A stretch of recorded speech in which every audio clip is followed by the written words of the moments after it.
Masechet Baba Batra, résumé du Daf Kuf Lamed Tet. Un homme qui a donné ses biens à son fils pour après sa mort, de son vivant il continue à profiter des biens. Il peut même récolter, cueillir et donner à qui il veut.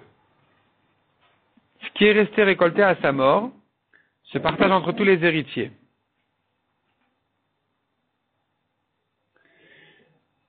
On déduit de là, mais ce qui n'a pas été récolté, la récolte qui a poussé qui n'a pas été récoltée, elle est pour le fils.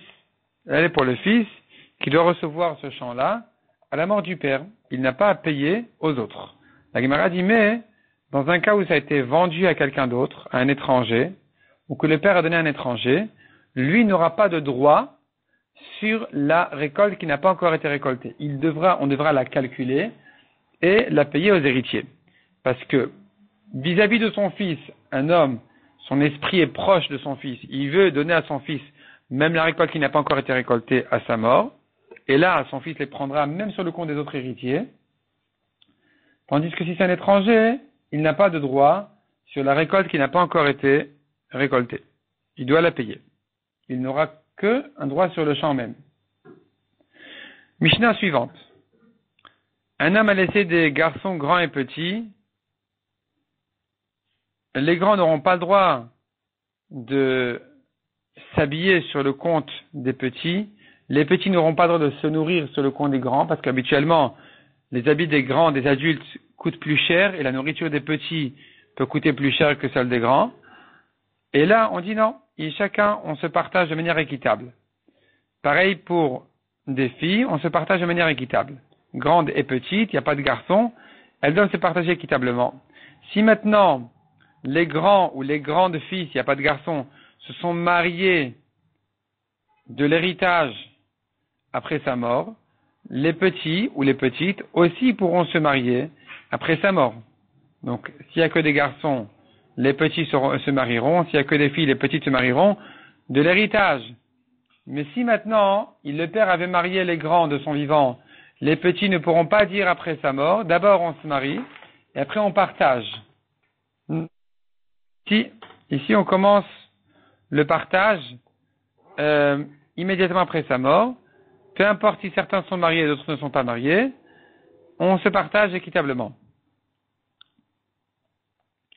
La Mishnah termine en disant, il y a une khumra au bien des filles qu'il n'y a pas chez les garçons, c'est que les garçons, eux, ont l'obligation de nourrir leurs sœurs jusqu'à un certain âge, sur leur compte de l'héritage, tandis que s'il n'y a que des filles, les grandes filles ne sont pas responsables de nourrir les petites filles, elles n'ont qu'à se partager équitablement tout l'héritage. La Gemara dit ici maintenant le grand frère a acheté un costume important de l'héritage, ce qu'il a fait est fait. Tout ce que la Mishnah a dit qu'on n'a pas le droit de se marier, de s'habiller de l'héritage, c'est que si c'est un chômeur, mais si c'est un homme d'affaires, alors les petits aussi vont en profiter. Donc, s'il s'est habillé de l'héritage, Bediavad, ce qu'il a fait est fait.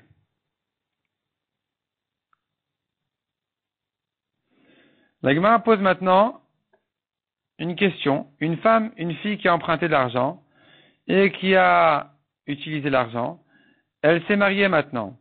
Quand elle s'est mariée, elle a amené à son mariage, elle a amené des biens. Est-ce que maintenant le mari est responsable de rembourser la dette de sa femme, oui ou non?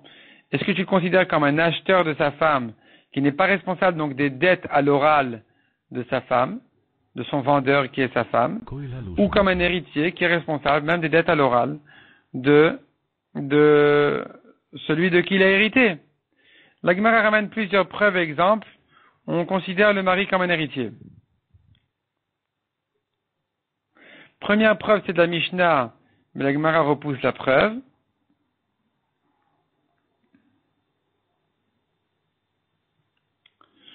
Deuxième preuve, c'est du cas de un homme qui est mort.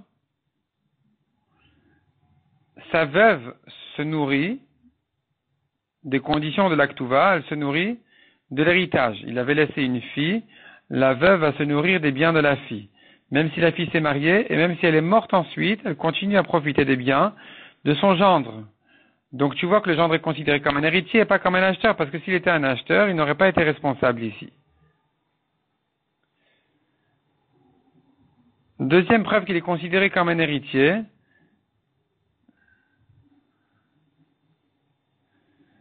c'est que à l'année du Yovel, le mari n'a pas à rendre ce qu'il a hérité.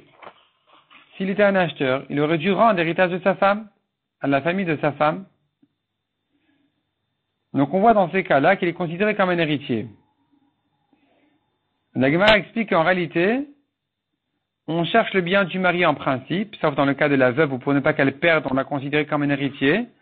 Mais sinon, en principe, on cherche le bien du mari. Et donc, par rapport à l'année du Yovel, on va le considérer comme un héritier pour ne pas qu'il ait besoin de rendre. Maintenant, il y a un autre cas, on le considère comme un acheteur. C'est le cas où sa femme a vendu ses biens. La femme a vendu les biens qu'elle a amenés au mariage, elle les a vendus à quelqu'un, et elle est morte du vivant de son mari. Le mari récupère les biens. S'il était considéré comme un héritier, il n'aurait pas pu hériter des biens qui ont été vendus par sa femme. Mais puisqu'il est considéré comme l'acheteur de sa femme, il pourra dire, moi je les ai achetés avant toi, au mariage, j'ai acheté l'option de les prendre à la mort de sa femme. Et donc il est considéré comme un premier acheteur qui est prioritaire. Ici, on cherche à nouveau le bien du mari, même sur le compte des acheteurs, parce que c'est eux qui se sont fait perdre. Ils avaient qu'à ne pas acheter les biens d'une femme mariée. On commence le pérec suivant, Bezrat Hashem, le 9e pérec de la Masechet. Un homme qui est mort, il a des garçons et des filles. S'il y a suffisamment de biens, de quoi nourrir les filles, jusqu'à l'âge de 12 ans et demi, et il reste encore des biens, les garçons héritent, et les filles se nourrissent. S'il n'y a pas suffisamment de biens, alors les filles vont se nourrir jusqu'à l'âge de 12 ans et demi, et les garçons, s'ils n'ont pas plus de quoi se nourrir, plus assez de quoi se nourrir, ils prennent ce qui reste, mais si à un moment donné il n'y en a plus assez, les filles continuent à se nourrir et les garçons ils n'ont qu'à toquer aux portes.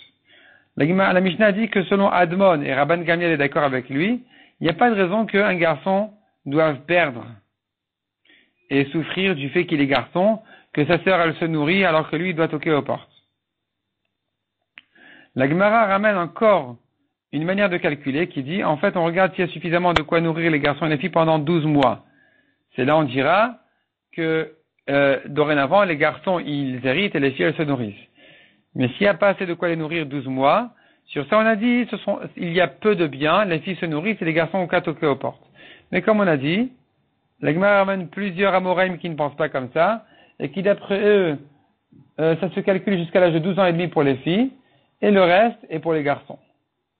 S'il y a de quoi nourrir les filles jusqu'à l'âge de 12 ans et demi, le reste de l'héritage sera donné aux garçons.